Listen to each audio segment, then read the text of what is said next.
नमस्कार दोस्तों, मैं विकास कुमार एक बार फिर से आप सभी का नव विहार पाठशाला में स्वागत करता हूं। लास्ट वीडियो में मैंने ज्योग्राफी ऑप्शनल का जो खुद प्रैक्टिस करता था, मैं कैसे लिखता था स्टार्टिंग में, वो मैंने डाला था सेल्फ रिटन नोट्स। इस बार मैं जीएस पेपर 1 का जो सेक्शन 1 है हिस्ट्री से रिलेटेड, जब मैं प्रिपरेशन स्टार्ट किया था मेंस का और मैं कैसे आंसर राइटिंग करता था, वो रियल टाइम जो मेरी कॉपी है टेस्ट सीरीज़ की, वो मैं आपके सामने लेकर आया हूँ। इसमें बहुत कुछ मैंने धीरे धीरे सुधार किया है, आप भी सुधार करेंगे। लेकिन कैसे स्टार्ट किया था, जिसे टीचर के द्वारा चेक करने पे ये भी हुआ कि क्या इसमें सुधार करना है, वो सारी चीज़ें मैं आपको दिखाता हूँ। तो इसमें मैं आपके साथ जो सेक्शन 1 का क्वेश्चन शेयर कर रहा हूँ, उसमें जो पहला क्वेश्चन है वो मौर्य कला से रिलेटेड है। क्वेश्चन ये है कि मौर्य कला के बारे में डिस्कस करना था। तो इसके लिए मौर्य कला का सबसे पहले जो पार्ट्स मुझे डिस्कस करना था, मैंने एक डायग्राम टाइप का बना दिया है, क्योंकि अगर आप किसी भी चीज़ को डायग्राम के फॉर्म में रिप्रेजेंट करते हैं तो थोड़ा सा वैल्यू एडिशन होता है और क्वेश्चन जो होता है, आंसर होता है आपका, वो बहुत इंटरेस्टिंग होता है। मौर्य कला का डायग्राम के फॉर्म मैंने 2 भागों में बांटा है, राजकला और लोक कला। राजकला के अंतर्गत में स्थापत्य, स्तंभ, स्तूप, चैत्य विहार, गुफा, और लोक कला के अंतर्गत मूर्ति कला, चित्रकला, निर्माण कला, इन तीनों चीज़ को रखा हूँ।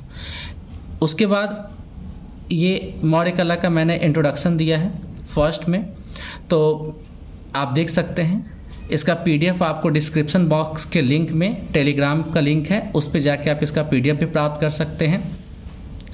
बहुत सारा डाउट ये भी होता है कि कितने पेज में लिखना है। तो ये जो क्वेश्चन है सेक्शन 1 का, ये 38 मार्क्स के क्वेश्चन आते थे, तो इससे मैंने 4 पेजेज में लिखने का प्रयास किया है।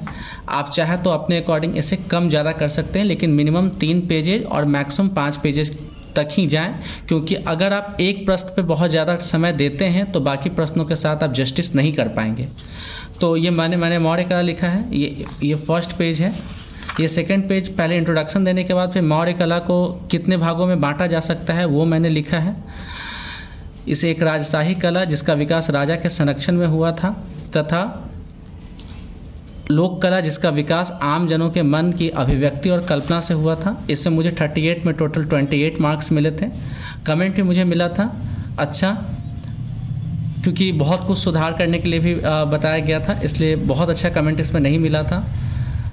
और फिर मैंने स्थापत्य कला में क्या क्या उसकी बातें हैं, राजप्रसाद में क्या क्या उसके एग्जाम्पल्स, क्या क्या उसके एट्रीब्यूट्स थे, कहाँ पे, जैसे पटना के रियल टाइम में जैसे कुम्हरार में ये देखने को मिला है, उसका कुछ अवशेष मिला है, उन सब का मैं जिक्र किया हूँ। इसके बाद राजप्रसाद के बाद जो सेकंड नंबर का पार्ट है वो मैंने स्तूप का डिस्कस किया है। राजप्रसाद का मैंने फिगर के वे में समझाया है।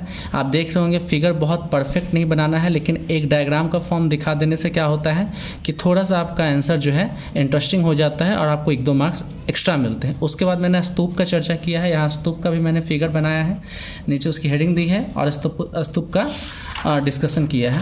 इसके बाद आप देख सकते हैं जो थर्ड पॉइंट है वो स्तंभ है। स्तंभ का भी मैंने यहाँ पर फिगर बनाया है और स्तंभ के बारे में डिटेल दिया है। इसके बाद चैत्य विहार गुफा के बारे में भी मैंने बताया है।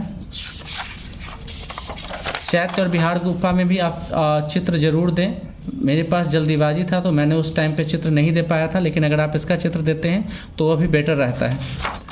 इसके बाद लोक कला के बारे में मैंने डिस्कस किया है कि लोक कला में क्या क्या आता है और क्या क्या चीज़ें हैं। और उसके बाद मैंने यहाँ पे निष्कर्ष लिखा है, क्योंकि निष्कर्ष किसी भी क्वेश्चंस का बहुत ही इंपॉर्टेंट पार्ट है, वो ज़रूर आप लिखें। इसके बाद आइए, जो सेकंड क्वेश्चन है वह संथाल विद्रोह के कारण और परिणाम के बारे में लिखना था। इस प्रश्न का शुरुआत में मैं एक मतलब इसे फ्लोर चार्ट के रूप में कह सकते हैं, मतलब एक डायग्राम के फॉर्म में स्टार्टिंग में दिखा देना है।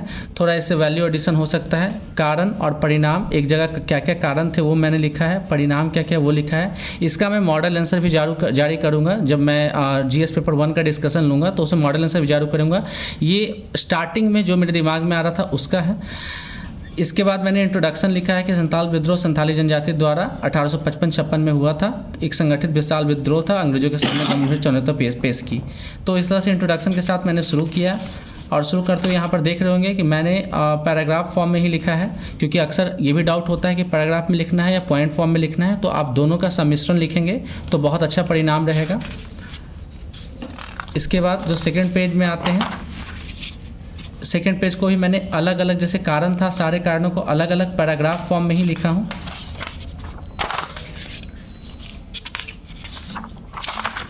इसके फिर परिणाम के बारे में आ जाते हैं। परिणाम को भी मैंने पैराग्राफ में लिखा है और 4 पेजेज में मैंने इसे कवर करने का प्रयास किया था और लास्ट में मैंने एक निष्कर्ष के साथ इसका एंडिंग किया है। इसमें मुझे 24 मार्क्स मिले थे। थर्ड क्वेश्चन की बात करें तो ये 1942 का भारत छोड़ो आंदोलन था। 1942 के भारत छोड़ो आंदोलन का भी कारण परिणाम बताना था, तो इसका मैंने कारण परिणाम स्वरूप को एक डायग्राम के फॉर्म में दिखा दिया है।